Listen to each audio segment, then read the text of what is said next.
अब रुख कर लेते हैं गरियाबंद का। यहां पर पुलिस और नक्सलियों के बीच मुठभेड़ हुई है और खबर आ रही है कि इस मुठभेड़ में हार्डकोर नक्सली ढेर कर दिया गया है। राइफल बरामद हुई है, नक्सली साहित्य और अन्य सामान भी बरामद हुआ है। मारे गए नक्सली का नाम आयातू उर्फ योगेश कोरसा बताया जा रहा है, जो कि डिविजनल कमेटी का मेंबर था। जुगाड़ थाना क्षेत्र की घटना है। तो गरियाबंद से बड़ी खबर, पुलिस और नक्सलियों में मुठभेड़ हुई है। मुठभेड़ में हार्डकोर नक्सली ढेर कर दिया गया है, उसकी राइफल भी बरामद हुई है। न सिर्फ राइफल, नक्सली साहित्य और अन्य सामान भी बरामद हुआ है। मारे गए नक्सली का नाम आयातू उर्फ योगेश कोरसा बताया जा रहा है, जो कि डिविजनल कमेटी का मेंबर था। जुगाड़ थाना क्षेत्र की घटना है। तो लगातार एक तरफ बीजापुर में अब तक का सबसे बड़ा नक्सल ऑपरेशन जारी है और दूसरी तरफ आप देखिए किस तरह से लगातार नक्सलियों के हौसले पस्त हो रहे हैं। एक तरफ सबसे बड़े ऑपरेशन में कई नक्सलियों के मारे जाने की खबर, दूसरी तरफ गरियाबंद में भी एक सफल ऑपरेशन जहां पर इनामी नक्सली को ढेर कर दिया गया है। इसके साथ ही कई राइफल और नक्सली सामान, दैनिक सामग्री भी यहां पर बरामद की गई है। मारे गए नक्सली का नाम आयातू बताया जा रहा है, जो कि डिविजनल कमेटी का मेंबर था। तो गरियाबंद में एक बार फिर से सुरक्षा बल और नक्सलियों के बीच मुठभेड़ हुई है। गरियाबंद से लगभग नक्सलियों का सफाया होने ही वाला है। अब यहां पर जो अंतिम लड़ाई लड़ी जा रही है नक्सलियों के खिलाफ, और एक बड़ी सफलता, फिर से सुरक्षा बलों को एक हार्डकोर नक्सली को मार गिराया गया। फारूक मेमन हमारे साथ जुड़ चुके हैं।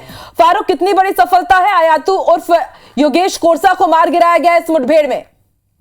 देखिए, एक बहुत बड़ी सफलता है पुलिस के लिए, और ये गरियाबंद पुलिस के लिए विशेष रूप से, क्योंकि उड़ीसा और छत्तीसगढ़ सीमा पर ये स्थित है। गांव जुगाड़ जो थाना क्षेत्र है वहां मुठभेड़ हुआ है, और ये इनका हार्डकोर नक्सलियों का आवागमन का एक रास्ता है, जो कि कांकेर केसटाल होते हुए छत्तीसगढ़ और उड़ीसा के लिए जाते हैं। पुलिस की लंबी समय से इस पर निगाह थी, और आज इनको सूचना मिली थी कि यहाँ से नक्सली जो है गुजरने वाले हैं। इसी को इनपुट लेते हुए उन्होंने घेराबंदी करके रखा था, और ये जब उनका आमना सामना हुआ तो उसमें एक साकेत नाम का जो बीजापुर का रहने वाला हार्डकोर नक्सली है, जो डीबीसीए का मेंबर है, और इस पर 8 लाख रुपए का इनाम था। और इस 8 लाख रुपए के इनाम नक्सली को जब मारा गया है, तो अन्य नक्सली जो साथ में से भाग खड़े हुए हैं, जिनकी अभी सर्चिंग जारी है। इस सब के बीच में उनके साथ में वाकी टाकी मिला है, और एलएजी जो राइफल है, जो रॉकेट लॉन्चर है, वो उनके पास से मिला है। नक्सली साहित्य मिले हैं, और रेडियो व अन्य चीजें मिली है, जिसके माध्यम से ये कन्विटी एक दूसरे को जोड़े रखते थे। फारूक, और देखिए हम तस्वीरें भी अपने दर्शकों को दिखा रहे हैं। शव तो बरामद कर ही लिया गया है, लेकिन इसके साथ ही जो यहाँ पर हथियार हम देख रहे हैं वो काफी हाई प्रोफाइल नई टेक्नोलॉजी से लेस ये हथियार नजर आ रहे हैं। तो यानी कि एक ये बड़ा सवाल ये भी कि आखिर इनके पास ये नए जमाने के हथियार पहुंच कैसे रहे हैं, इसका भी भंडाफोड़ करना बहुत ज्यादा जरूरी हो जाता है।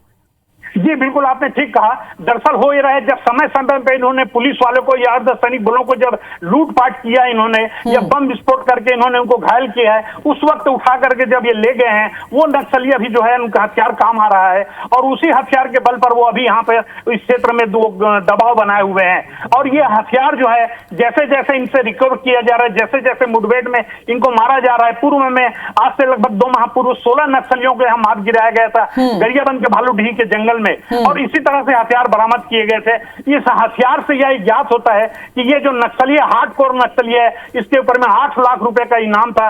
बीजापुर का रहने वाला है, साकेत नाम का। इस क्षेत्र में प्रमुख रूप से इसका ये संचालन करता था और देखरेख करता था। इस तरह ये कहा जा सकता है कि पुलिस को एक बड़ी सफलता मिली है। निश्चित रूप से मुठभेड़ ये खत्म हो चुकी है क्या, कि अब भी जारी है क्या? आंकड़ा और बढ़ सकता है नक्सलियों के मारे जाने का, या तमाम नक्सली भाग खड़े हुए?